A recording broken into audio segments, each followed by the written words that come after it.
Hey, I'm Daniel DK, and welcome to Overkill Global Season 2, BangerTV's international heavy metal review show. I am stoked to grab my Pelican case and head out on yet another world tour with y'all. This week, I'm going to be checking out some awesome extreme metal records from the United Arab Emirates. I'll pick some of my favorites. As well, we are going to have my friend Adnan from Dubai's metalcore masters, Svengali, talking about his favorite picks. And I've got some other friends from the scene as well that are going to give some insight into what they do. We appreciate all the comments and contributions from the YouTube and Patreon community. Make sure you stick around until the end of the episode for those shoutouts.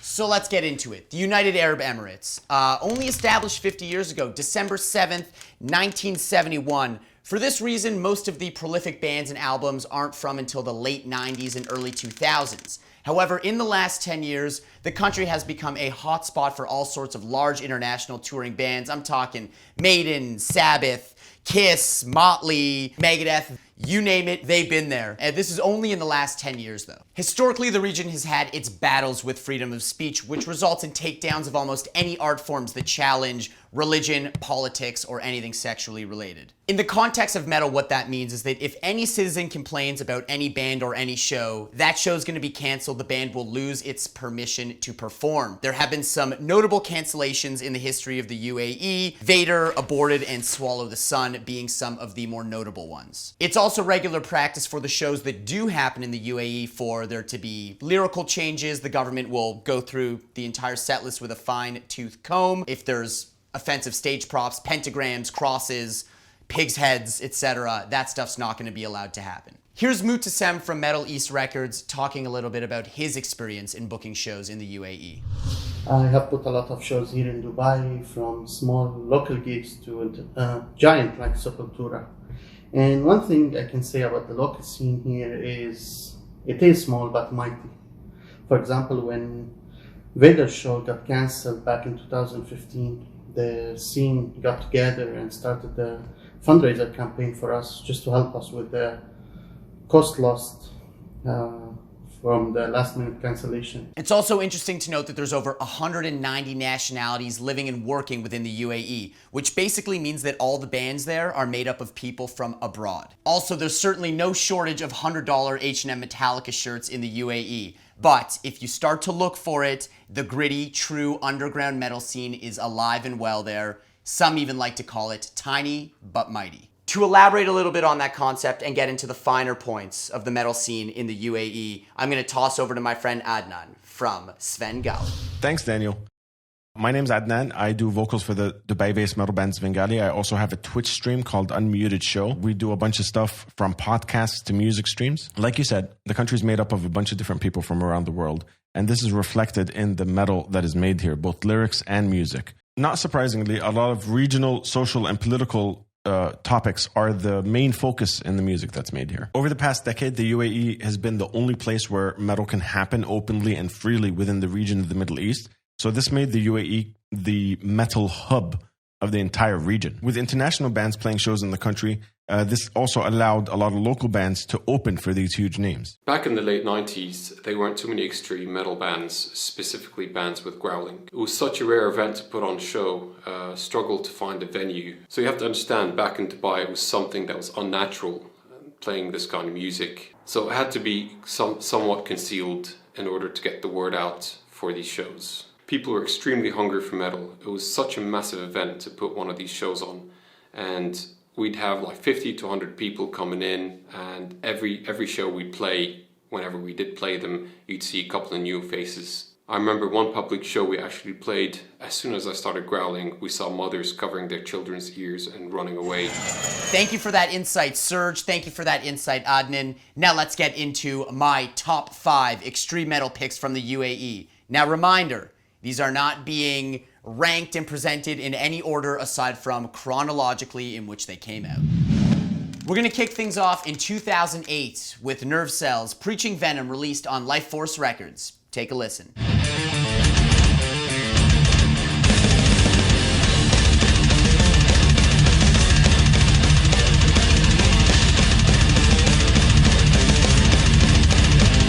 Let's go.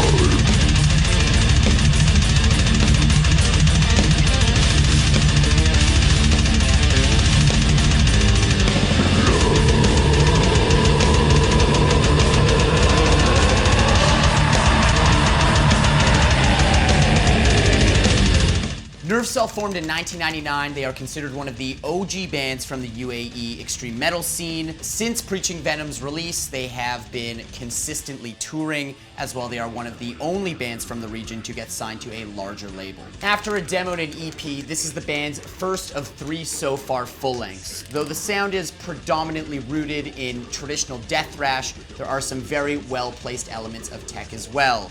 It's got acoustic intros, blistering drums, squealy pinch harmonics, the mid-tempo stomp riffs, and some spicy breakdowns. Though it's predominantly relentless in its speed attack right out the gates, it does slow down for those more groovy, mid-tempo to down-tempo classic sounding parts. There's tons of cool melodies, tapping, effortlessly headbangable parts. The vocals are rooted in straight-up classic death metal, gives the album a very cool Lamb of God meets Necrophagist kind of feel. Though I feel this album could have used a little more attention in the production area, specifically maybe the mixing and overall polishing. I can totally see why this record got this band so much attention and why they've had the success that they had. Nervecell's Preaching Venom is an easy 4 out of 5 skulls from me. Moving right along to 2012, we have Perversion's Pillars of the Enlightened, released on Blasthead Records. Crank it up.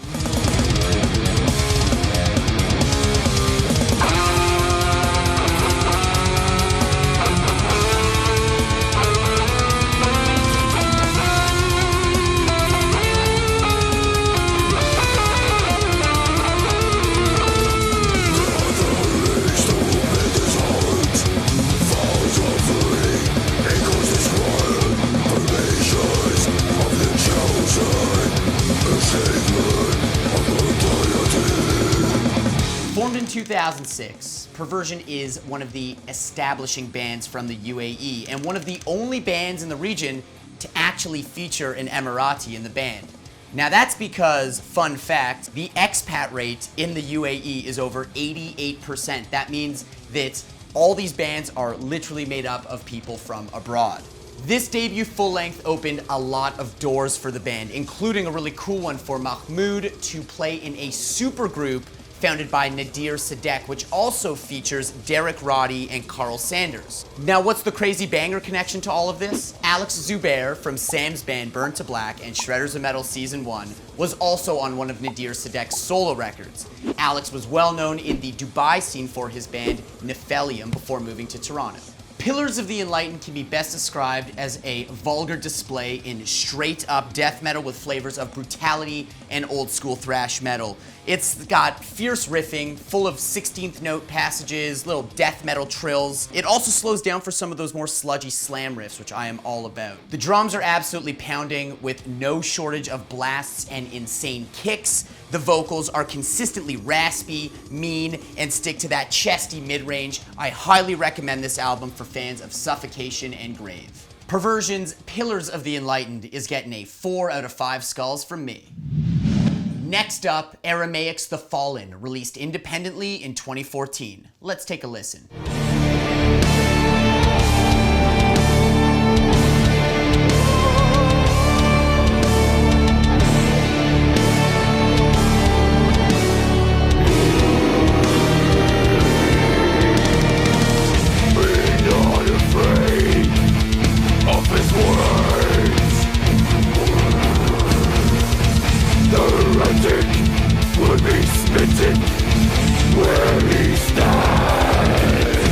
Aramaic is an ancient Middle Eastern themed band formed in 2011 with a heavy lyrical emphasis on mythology, religion, and Aramaean history.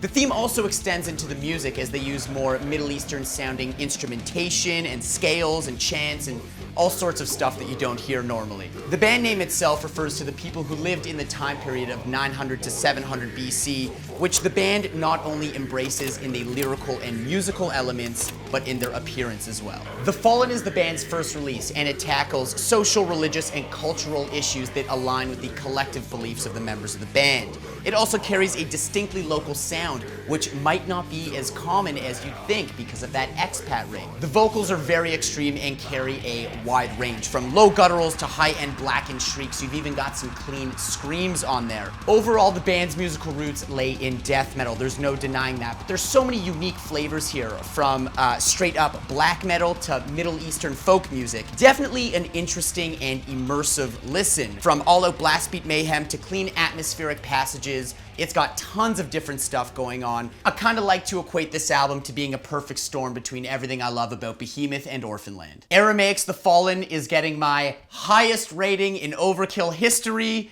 a 4.75 skulls out of 5. All right, we're moving down the line to 2020. Hey, everyone's favorite year. This time we're checking out Eamon Graves' first Omen, released independently in that year that shall not be named.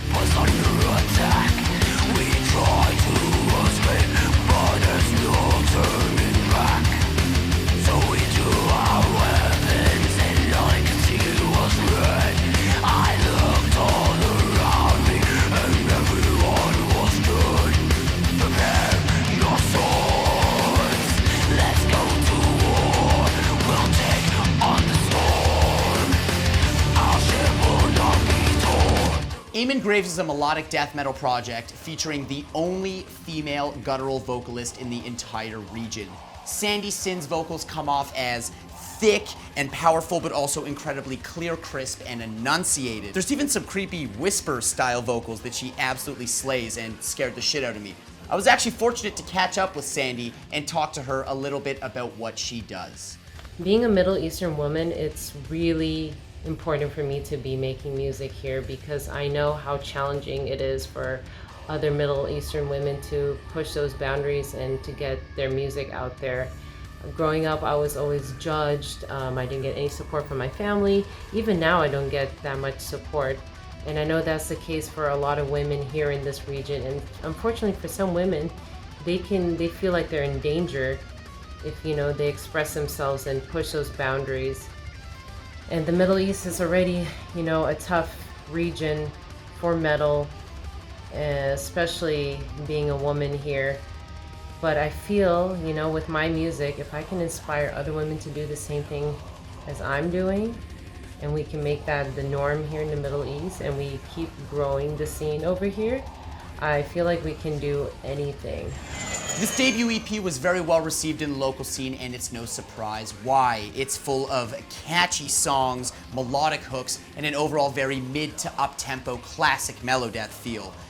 There's also no shortage of tasty leads, insane drum fills, and headbangable choruses. It was important for me to include this record not only because it's badass, but because it's unique. The global metal scene is small enough to begin with. The Middle East metal scene, even smaller. Female vocalist in that Middle East scene, a drop in the bucket. Eamon Graves' first Omen is an easy 4.5 skulls out of 5 for me. The final album on today's list is also a 2020 release. It's from Iric, and the album is Omnis, Erit, Iductus, released on Hidden Marley Productions.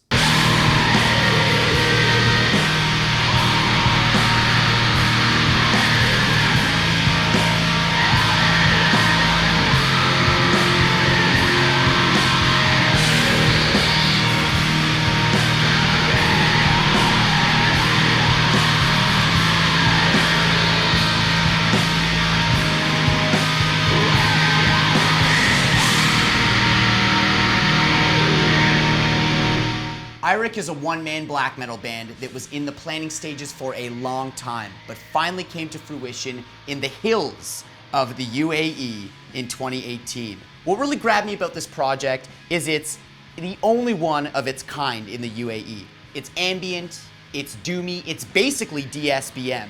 The creator behind Iric simply goes by VE and remains completely anonymous, not only for the pure theatrics and black metal cult nature of it, but straight up to avoid persecution because of what they do in the place that they do it. To give you an idea of how serious VE, the creator of Iric, takes their anonymity, I was able to track them down through a string of people and find the person alleged to be VE, and they declined every offer I made to have them do an interview for this program, even if their face was obscured and their voice completely modulated. This is Iric's second full-length record, and it's some seriously grimy, raw, and cavult black metal, if you will.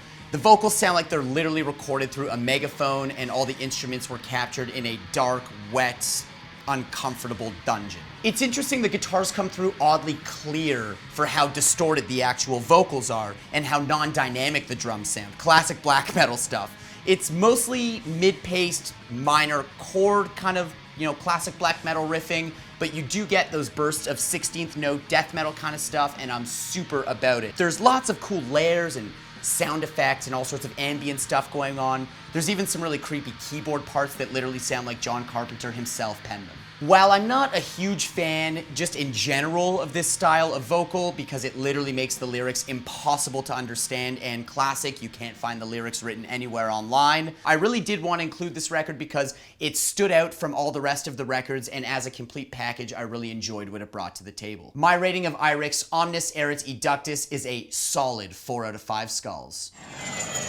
So we looked at 5 extreme metal albums from the UAE today, the United Arab Emirates. Now what can we learn, what can we take away from this? Well, obviously it's a new country and a new young scene. There's a lot of restrictions of what you can and can't do with arts and culture, so the growth of the scene has been slow. However, for the Middle East, it is one of the most progressive countries, and the fact that you can even play shows there is a step in the right direction. I think that sticking to your passions and continuing to create art in a climate, socially and politically, that doesn't embrace it and in some cases outlaws it is the ultimate form of badassery, and that's why I urge you to check out the Bandcamp links for every single one of these bands in the description. Alright, we reached out to our Patreon community to ask about your favorite extreme metal albums from the United Arab Emirates, and here's what you came up with. Magali from Patreon says that all albums from Narja Hanam are freaking good. I'ma check those out. Johan Carlson said, we've got to check out Perversion's Pillars of the Enlightened. And guess what, Johan? That was one of my 5 picks. You have exquisite taste. Well, thank you again for joining me on this journey discovering global metal bands that I had never even heard of. It was a fun one, and I can't wait to do it again.